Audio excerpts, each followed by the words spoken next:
राम राम सा।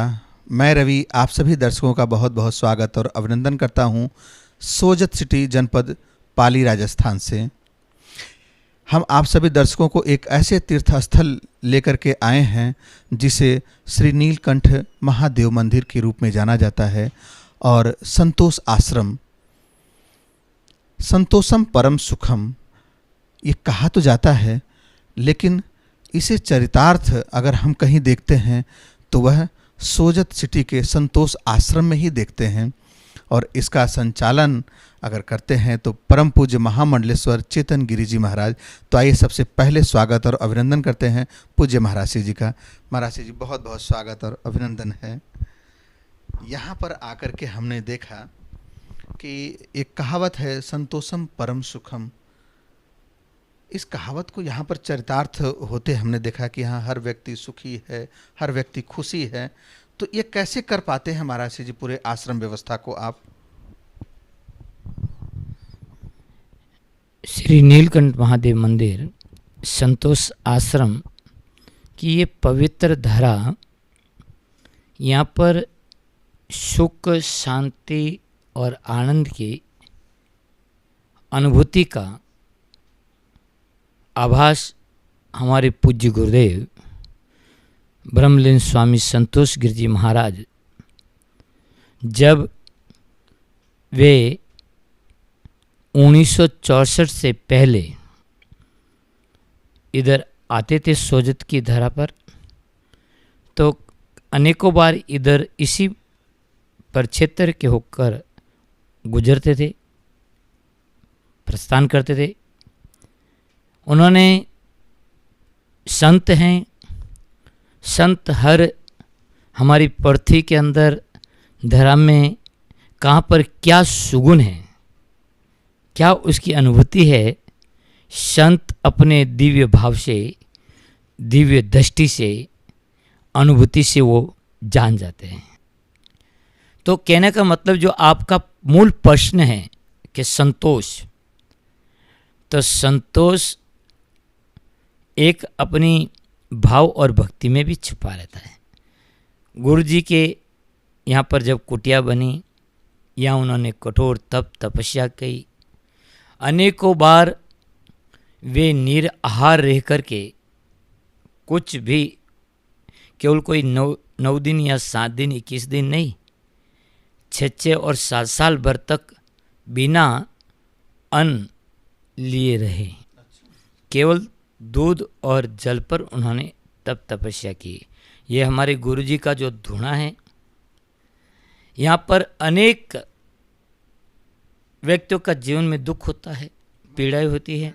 धुना की बहुत विशेषता है और ये ऐसा धुना है कि जहाँ लोग अपनी मनोकामना पूर्ति के लिए आते हैं और सबकी मनोकामनाएं पूर्ण भी होती हैं। लेकिन उसके पहले हम इस गद्दी की महिमा क्या है, इस गद्दी के बारे में महाराज जी हम जानने का प्रयास करेंगे। जो संतोष आश्रम की गद्दी है उसके बारे में हम जानने का प्रयास करेंगे। आप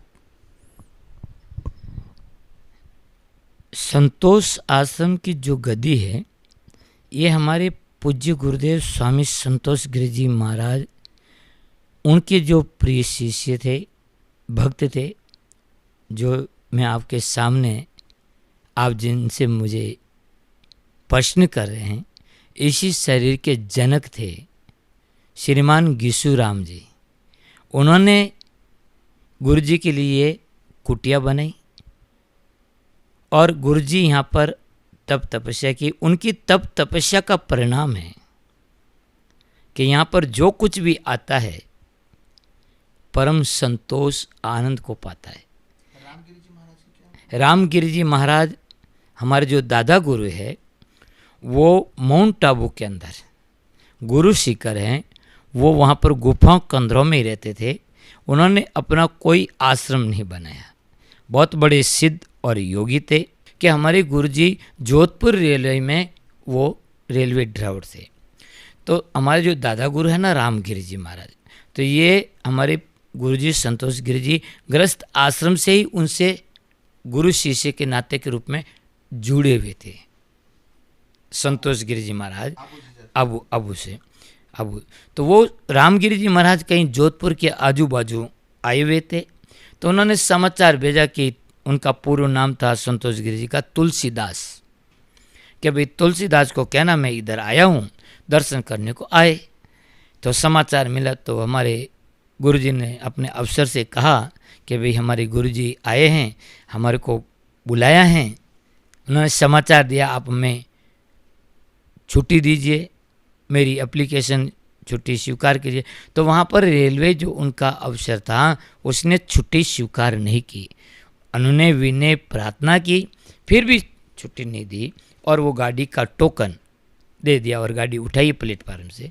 तो गाड़ी उठानी पड़ी उनको, परंतु गुरु ने बुलाया और आज ये सर्विस, ये नौकरी गुरु से मिलन के अंदर ये बाधक बन गई, वो उनको ग्रंथि बन गई। ध्यान देना, मैं ये गुरुजी का, हमारे गुरुजी का चरित्र जीवन परिचय है।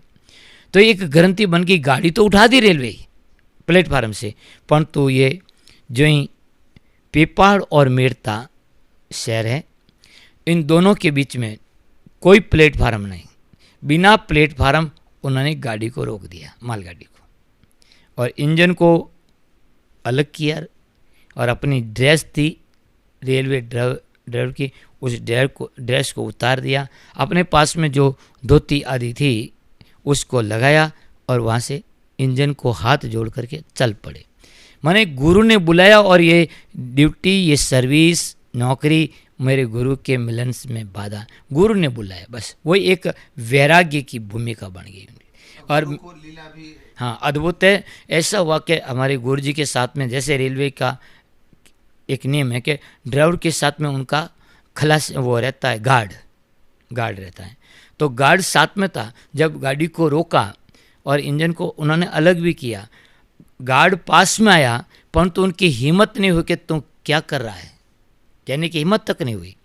और हाँ, माने उनके वो चेहरे पर एक वैराग्य का वो एक अग्नि प्रज्वलित दिख रही थी, क्योंकि उनके जो गार्ड था वो गुरुजी का बाद में शिष्य बना था। और वो स्वयं यहाँ पर इस वक्तव्य को कई बार मेरे सामने उसने बताया था, गार्ड ने। तो वहाँ से वो चले थे माउंट आबू, सीधा माउंट आबू गुरुजी के पास में चले गए और संन्यास ले लिया। हमारे गुरुजी अपने पिता के एक का एक संतान थी, एक ही पुत्र थे, और उन्होंने गृहस्थ आश्रम त्याग दिया और संन्यास हमारे दादा गुरु रामगिरी जी के पास में गए उसी। तो उनके बाद में वो बर के अंदर रहे, कुणेजा भाकर गुफा के अंदर। तो वहाँ कहने का मतलब कि उन्होंने जो तपस्या की, गुरु का आदेश था कि जब तक मेरा आदेश नहीं, जब तक तुम बस्ती में नहीं जाओगे। तो कठोर तप तपस्या करके उन्होंने अपने जीवन के अंदर जो एक तपस्या से, त्याग से जो उन्होंने आनंद, अमृत, सुख, शांति का आंतरिक आनंद, सुख, शांति का जो उन्होंने अनुभव किया, वही आज प्रतिफल के रूप में मिलता है। एक बात समझना भाई, बाप कमाता है और पुत्र उनकी ऐश्वर्य का उपयोग करता है। इसी तरह से आप कुछ भी देखो या समझो, उससे मैं कुछ नहीं, जो कुछ भी यदि आपको आश्रम पर, यहाँ सोजत में है, भर में भी मैंने मेरे अपने गुरुजी के स्थान को वापस पुटअप करके उनको डेवलप कर रहा हूँ। तो यहाँ पर जो भी भक्तों को सुख, शांति और चैन और आनंद मिल रहा है, वो हमारे पूज्य गुरुदेव का कठोर तप तपस्या का परिणाम है। उन्होंने कई महीनों तक उस गुफा में, कंदरा में निवास किया। तीसरी बार जो मैं कह रहा था ना, तीसरी बार जब वो गौरी महात्मा हमारे गुरुजी से शाम जो ही दूना चेतन के आया, तो हमारे गुरुजी ने समाधि लगा दी। समाधि लगा दी, उस महात्मा ने समझ लिया, ओ इनके पीछे इनके गुरु का बहुत बड़ा हाथ है, उनकी कृपा है। तब उसने कहा कि महात्मा, जब तक तेरी इच्छा हो, जब तक तो इस गुफा में रहना, तपस्या करना, परंतु स्थायी मत रहना। हाँ, आवश्यकता हो तो 10 दिन, 15 दिन, 5 दिन, 7 दिन, 9 दिन तपस्या के लिए आ सकता है, परंतु स्थायी रहने का, जब तक तेरे गुरु का आज्ञा है, जब तक तू रह सकता है। तो काफ़ी 4-6 महीने तक वहाँ रहे और उनके बाद में जोग संजोग हुआ और वे उस कुणे जी की प्राकृतिक गुफा से निकल करके जो बर आश्रम अभी अब उस समय तो जंगल था, अब तो बीच में आ गया, वहाँ पर उन्होंने रहे। वहाँ से फिर वो अभी मैंने आपको बताया था सन 64 में गौ हत्या आंदोलन में दिल्ली में चले गए और दिल्ली से ही यहाँ सोजत के अंदर जब बर में थे हमारे गुरुजी, तभी इस शरीर के जो जनक हैं, पिता हैं घिसूराम जी माड़ी सोजत, वे गुरुजी के भक्त थे, शिष्य थे, तो उनको आदेश मिला और सोजत में ये कुटिया बनी। और यहाँ पर भी अनेकों महीनों केवल साग की पत्ती, बिना नमक बिना मिर्ची के और केवल दूध पी करके तपस्या की। उसी का परिणाम है कि ये धूणा बड़ा सिद्ध है। यहाँ इस धूणे पर अनेकों अनेकों भक्तों के दुख दर्द, अब दुख दर्द की बात आपको क्या कहूँ, कहने में मुझे कोई संकोच भी नहीं, क्योंकि मैं तो ये जब आश्रम बनाया इस शरीर के जनक ने, उस समय इस शरीर की अवस्था 1.5 वर्ष थी, 18 महीना थी। 18 महीने की उन अवस्था में ही इस शरीर के जो मैं बैठा हूँ, माता और पिता ने गुरुजी की गोदी में जब ये कुटिया बनाई, ये धूणा बनाए, उस समय उनकी गोदी में मुझे अर्पण कर दिया, भेंट कर दिया था। कर्तव्य प्रति कर्तव्यम एष धर्म सनातन। किसी का हमारे ऊपर बहुत बड़ी कृपा है, एहसान है, हमारे ऊपर बड़ी मेहर है, उसको नहीं भूलना, सदैव याद रखना, इसी को सनातन धर्म कहा गया है। मैं चाह रहा हूँ उसी को महाराज जी आप बताएं। तो पूज्य गुरुदेव हमारे संतोष गिर जी, जो इस शरीर का जो परिवार है, घिसूराम जी, हाँ घिसूराम जी, उन परिवार के ऊपर बहुत बड़ी कृपा थी। मनुष्य जीवन है, जीवन में उतार चढ़ाव एक नहीं अनेकों बार आते जाते रहते हैं, हर व्यक्ति के जीवन में आता है, इसमें कोई बड़ी बात नहीं। तो उस दुख दर्द के अंदर हमारे पूज्य गुरुदेव एक नहीं अनेकों बार कोई तकलीफ होती तो इस शरीर के जनक अपने और किसी के पास में नहीं, अपने गुरु के पास में ही जाकर के कहते, गुरु जी ऐसी ऐसी जीवन में प्रॉब्लम या समस्या या कष्ट या पीड़ा हो रही है। इस कारण इस शरीर के पिता गुरु जी के अटूट भक्तों के अंदर थे। उन्होंने अपने गुरु जी का आदेश भी, इनके पीछे भी कुछ कहानी है यहाँ धूणा होने के लिए, उस चीज़ को मैं ज़्यादा कुछ नहीं कह पाता क्योंकि उसमें कुछ और प्रसंग हो जाएगा। तो कहने का मतलब ये जो धूणा है ना, गुरुजी यहाँ पर तप तपस्या करके अनेकों का दुख दर्द जो बर में और यहाँ पर यहाँ सोजत में भी अनेकों भक्तों के असंभव से असंभव दुख पीड़ा को उन्होंने दूर किया। जिनकी हमारी मारवाड़ी भाषा में, राजस्थानी भाषा में कहते हैं, अनेके बांझ माताओं के उनको पुत्र रत्न की प्राप्ति गुरुजी की तप तपस्या से हुई। जिन्होंने, अभी तो बहुत सारे साधन भी है, परंतु तो आज से 60 साल पहले आज भी महाराज जी कहाँ साधन है, आज भी विज्ञान फैल है, लेकिन ये कि संतो आप, ये संत की तपस्या का है फल है कि असंभव चीज भी होती है। और ये धूणा उसी का प्रतीक है। ये तो मैंने एक चीज बताई थी, इनके अलावा अनेकों ऐसे हमारे गुरुजी अपनी तपस्या से भी और कुछ आयुर्वेदिक औषधियों से भी लोगों के रोग दुख को दूर करते थे। बड़े नाड़ी वैद्य भी थे, बड़े योगी भी थे अपनी साधना से। तो इस धूणे के ऊपर, इस आश्रम के ऊपर भक्तों की अटूट श्रद्धा है। महाराज जी, जो आश्रम ये बना हुआ है अपना संतोष आश्रम, ये बहुत ही बड़े एरिया में बना हुआ है और बहुत भव्य तरीके से बना हुआ है।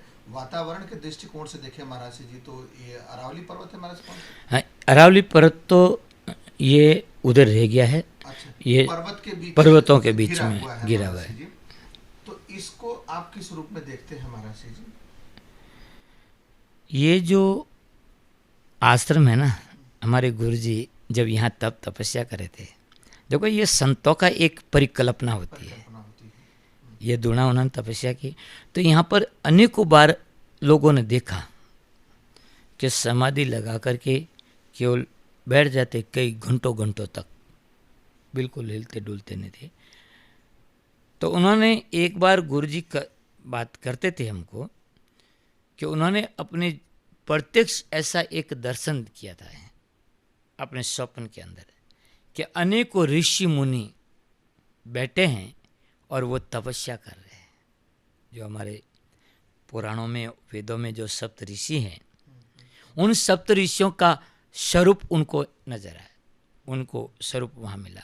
तो उसी परिकल्पना को लेकर के यहाँ पर उन्होंने एक नीलकंठ का रूप स्थापित करने का एक संकल्प मन में लिया कि मुझे नीलकंठ महादेव की, क्योंकि आदि योगी शंकर है, शिव हैं और हम सब उसी के उपासक हैं। तो उन्होंने नीलकंठ का एक मंदिर का कल्पना की, उनके हाथों से ही इसका शिलान्यास भी हुआ। शिखर का जो भाग है कुछ ईसा गुरुजी के द्वारा बना गया। मंदिर का फाउंडेशन भी कच्चा फाउंडेशन भी बनाया गया था। स्वास्थ्य साथ नहीं देने के कारण मंदिर अधूरा रह गया। भक्तों ने कहा कि बाबूजी आपका स्वास्थ्य से साथ नहीं दे रहा है, मंदिर अधूरा पड़ा है, इस मंदिर का क्या हाल होगा। और ये जो मंदिर के अंदर जो प्रतिमा है श्याम रूप में, जो नीलकंठ का जो प्रत्यक्ष आज भाव है, ये मूर्ति बनकर के आ चुकी थी सन 1984 में भी। जब प्रतिमाएं आई हुई थी मंदिर बनानी, तो लोग कई कल्पना करने लगे। तो गुरुजी एक बात कहते थे हमारे कि देखो हमारे दो मंदिर हैं। एक मंदिर तो ये जो पत्थर से बन रहा है ये है, और दूसरा मंदिर एक और है वो भी निर्मित हो रहा है। इन दोनों मंदिर में भले ही ये पत्थर का बनने वाला मंदिर, जिनको मुझे आप बार बार कह रहे हो, तानाशाही कर रहे हो कि ये मंदिर आपका अधूरा है, भले ही ये अधूरा रह जाए तो रह जाए, मुझे कोई गम नहीं, मुझे कोई दुख नहीं। परंतु मेरा दूसरा मंदिर है, वो कहीं अधूरा रह गया तो इस मंदिर की कोई शोभा नहीं होगी। और यदि वो मंदिर बन गया और ये अधूरा रह जाएगा तो ऐसे मंदिर, इस मंदिर की शोभा और महिमा बढ़ेगी। तो हमारे कहने का गुरुजी का तात्पर्य था, मैं उस समय पढ़ रहा था हिमाचल प्रदेश में चिन्मय मिशन में, आध्यात्मिक वेदांत का कोर्स कर रहा था, शिक्षण ले रहा था। उनके बाद में आपको गढ़ने में, बनाने में और तपाने में लगे हुए थे महाराज। हाँ, फिर वहाँ से मैं 2 साल अध्ययन करके मिशन में, चिन्मय मिशन में वापस से राजस्थान आया। तो मेरी जिज्ञासा हुई एक सहज कि 2 साल में क्या होगा। नहीं, मुझे और श्रोत्रिय ब्रह्मनिष्ठ महापुरुषों के चरणों में बैठ कर के मुझे और ब्रह्म विद्या, आध्यात्मिक विद्या को आत्मसात करना है। तो मेरी उत्तराखंड की जिज्ञासा प्रबल हुई। तो गुरुजी मुझे उत्तराखंड की तरफ ले जाने के लिए यहाँ से हम हरिद्वार गए, हरिद्वार से ऋषिकेश गए, और ऋषिकेश में कैलाश आश्रम जो 300 साल पुरानी शाखा है, जहाँ स्वामी विवेकानंद, जहाँ हमारे स्वामी चिन्मयानंद जी महाराज भी, जिन मिशन में मैंने अध्ययन किया, अनेकों विद्वत संत निकले। वहाँ पर मैं 4 साल तक दशम पीठाधीश्वर महामंडलेश्वर विद्यानंद गिरी जी से हमने वेदांत का अध्ययन किया। कुछ स्वास्थ्य गुरुजी का नरम रहा तो मैं वापस भी आ गया, और फिर बाद में मेरे को इधर रहना आवश्यक, क्योंकि मैं मेरे गुरुजी का, पूज्य संतोष गिरी जी का मैं एक ही शिष्य था। स एव ज्येष्ठ से एव कनिष्ठ, मैं ही छोटा और मैं ही बड़ा था। तो स्वाभाविक मेरे को वापस आना ही था इधर। वापस आने के बावजूद भी गुरुजी का था कि नहीं, तेरे माता और पिता ने मुझे बचपन में अर्पण भेंट किया। हाँ, तो कुछ बनने के लिए अर्पण किया है, नहीं कि मुझे शारीरिक सेवा के लिए। तुम पढ़ाई करो। उनका एक ही ख्याल था कि जब तक मैं हूँ, जब तक तुम पढ़ाई कर सकता है, उनके बाद से तेरी पढ़ाई नहीं हो पाएगी। तो तब तक हमारे गुरुजी थे, हम अध्ययन में लगे रहे। हाँ, जब गुरुकुल में ऋषिकेश में पढ़ कर के वापस आ गए तो मन में एक सहज जिज्ञासा हुई मेरी। देखो, यहाँ हमारे राजस्थान के परिक्षेत्र में कुछ आध्यात्मिक वेदांत की चर्चा करने वाले बहुत कम हैं। तो मेरी एक सहज जिज्ञासा हुई कि मैं जो हिमाचल प्रदेश में सिद्धवाड़ी धर्मशाला चिन्मय मिशन में 2 साल अध्ययन किया, ऋषिकेश कैलाश आश्रम में अध्ययन किया, तो समाज से मैंने हर प्रकार से निवृत्ति ली। समाज ने मुझे हर प्रकार से निवृत्ति दी, परिवार ने दी, और गुरुजी ने भी मुझे अपन से दूर रख करके अध्ययन कराया। तो इस शिक्षा का, इस ज्ञान का मेरे जीवन में भी कैसे मार्जन होगा और समाज को भी कैसे इसका लाभ मिलेगा। तो उस समय एक कल्पना हुई कि हम चातुर्मास करें। चातुर्मास 4 महीने का होता है, परंतु हम 2 महीने का ही लेते हैं। पक्ष वही मास, पक्ष को महीना मान करके 2 महीने में 4 पक्ष होते हैं, उस रूप में हम चल पड़े। तो जब चातुर्मास की मेरी मन में एक ख्याल आया तो तुरंत गुरुजी को पता चला। तो कहा कि क्या बात है चेतन, तेरे को चातुर्मास करना? मैंने कहा हाँ गुरुजी, मैं अध्ययन करके आया, इस अध्ययन का ये तो विद्या अलोप हो जाएंगी।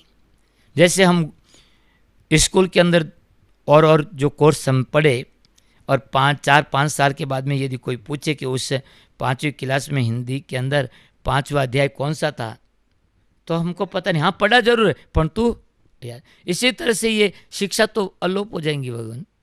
इसलिए मेरी इच्छा है कि मैं चातुर्मास करूं और चातुर्मास में ये आध्यात्मिक शिक्षण जो मैंने किया इसका मार्जन मेरा होवे, इसका मनन होवे, चिंतन होवे, तो मेरे भी जीवन, साधु जीवन सार्थक होगा और समाज को भी कुछ मिलेगा। तब गुरुजी ने मुझे कुचेरे के अंदर, नागौर डिस्ट्रिक्ट में, राजस्थान के अंदर चातुर्मास के लिए मुझे भेजा। तो वहाँ पर जब चातुर्मास की गुरुजी से स्वीकृति मिल गई तो प्रश्न आया कि भाई अपन चातुर्मास में कथा किसके ऊपर करेंगे, क्योंकि मैं तो हिमाचल प्रदेश चिन्मय मिशन और कैलाश में वेदांत के अलावा और कुछ पढ़ा नहीं। गीता, उपनिषद, ब्रह्मसूत्र आदि वो ही पढ़े, दूसरे ग्रंथों तो वहाँ अध्ययन है ही नहीं। तो एक मन में आया कि भागवत है, रामायण, हालांकि इसके ऊपर भी हम कथा कर सकते थे, परंतु एक मन में आया कि इसमें तो गृहस्थी पंडित भी करते कथा और एक सन्यासी भी यही कथा करेंगे, तो गृहस्थी और सन्यासी के अंदर क्या फर्क रहा। तो उस समय मैंने गीता के ऊपर प्रवचन चालू किया 91 के अंदर, 1991। और आपको पहली बार यदि अपन व्यासपीठ पर जाते हैं महाराज, क्या स्थिति होती है वक्ता की, परंतु जो ज्ञान अर्जित किया था उसको मैंने पुरजोड़ रखा। जहाँ क्या कहे, वो जो कुचेरा गांव है वहाँ कट्टर आर्य समाजी थे, उनके बीच में गीता के प्रसंग को मैंने 2 महीने संपूर्ण गीता को शंकर भाष्य के साथ पुरजोड़ वहाँ रखा, शास्त्रोक्त, और बड़े लोग गदगद हुए। गुरुजी वहाँ चातुर्मास के समापन पर आए थे, तो वहाँ पर लोगों का सुनने की जो जिज्ञासा को देख करके हमको कहा कि चेतन, तुम चातुर्मास नहीं करोगे, मैंने कथा नहीं करोगे, तू पढ़ाई करो। और उन्होंने मुझे और पढ़ाया कि तुम अभी इस, देखो उस समय हालांकि मैं कोई संगीत में कोई कथा नहीं करता था, गीता के ऊपर प्रवचन था, परंतु फिर भी उन्होंने कहा नहीं, अभी तू और पढ़ाई कर। तो 2 साल मैंने और अध्ययन किया। फिर गुरुजी का शरीर पूरा 94 में हुआ, उनसे पहले गुरुजी से ही मैंने निवेदन किया, गुरुजी आपने चातुर्मास के लिए, कथा के लिए मना किया है, कथा करने की जो मेरी शैली है वो टूट जाएंगी। तो गुरु जी से निवेदन किया तो गुरु जी ने हाँ की, उन्होंने स्वीकृति दी। तो उनके बाद में यहाँ शिवगज सोजत के अंदर चातुर्मास किया, फिर 94 में 19 शिवगज में चातुर्मास किया, और उसी समय हमारे गुरु जी चातुर्मास पूरा हुआ और उसी समय गुरु जी का शरीर ब्रह्मलीन हो गया।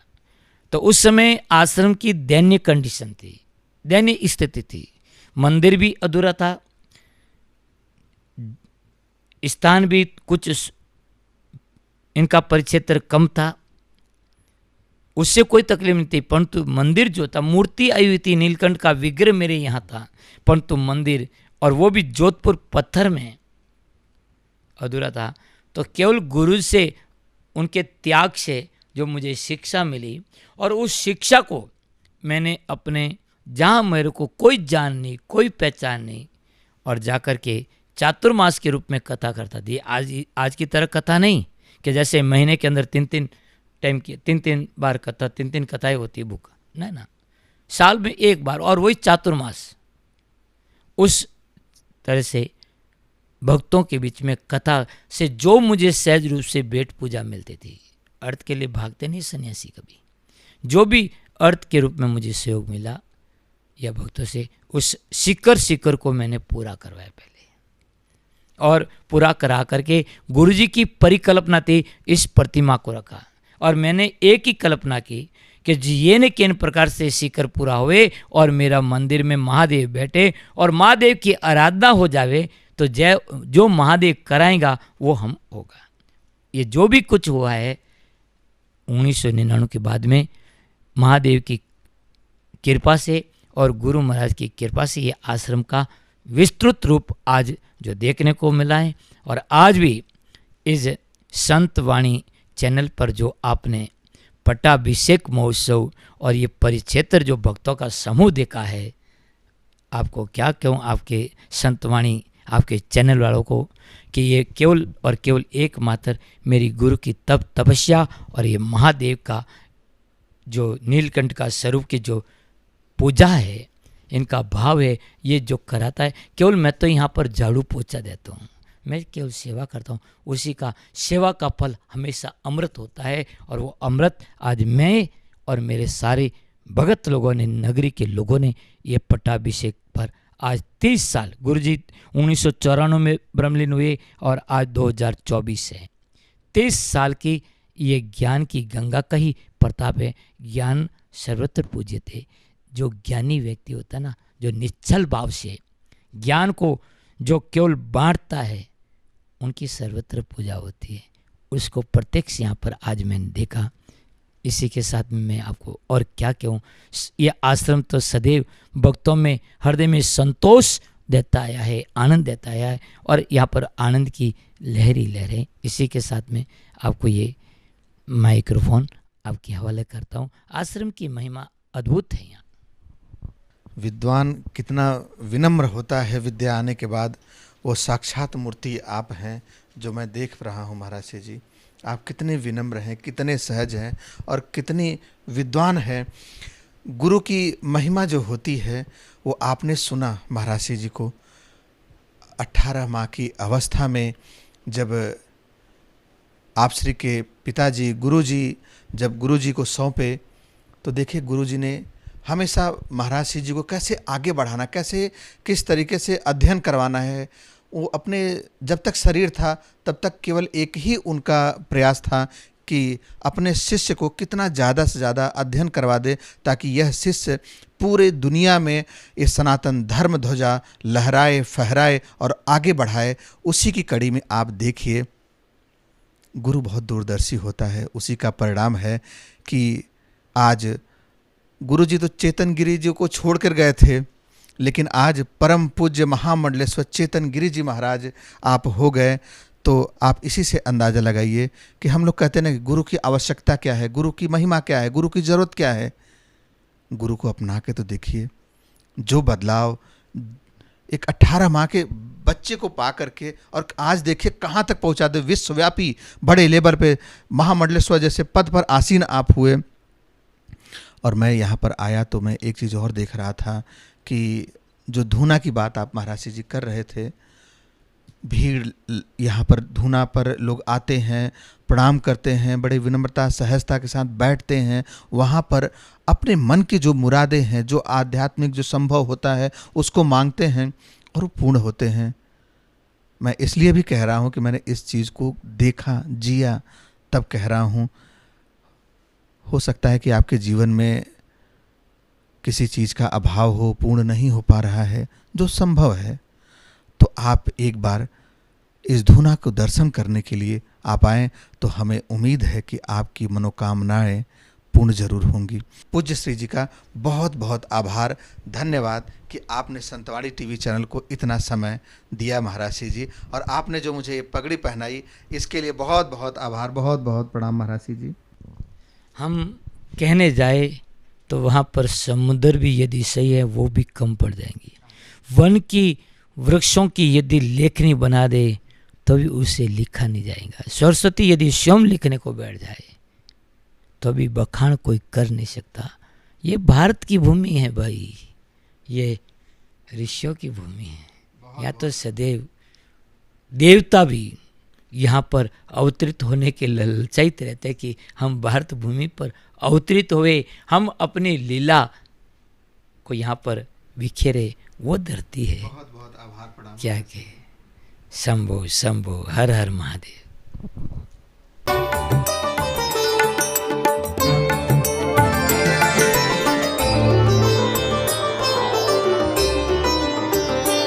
आप हमारे संतवाणी चैनल को सब्सक्राइब करें, वीडियो को लाइक करें, शेयर करें और हाँ, बेल आइकन पर क्लिक करना बिल्कुल ना भूलें ताकि हमारी किसी भी वीडियो की सूचना सबसे पहले आपको मिले।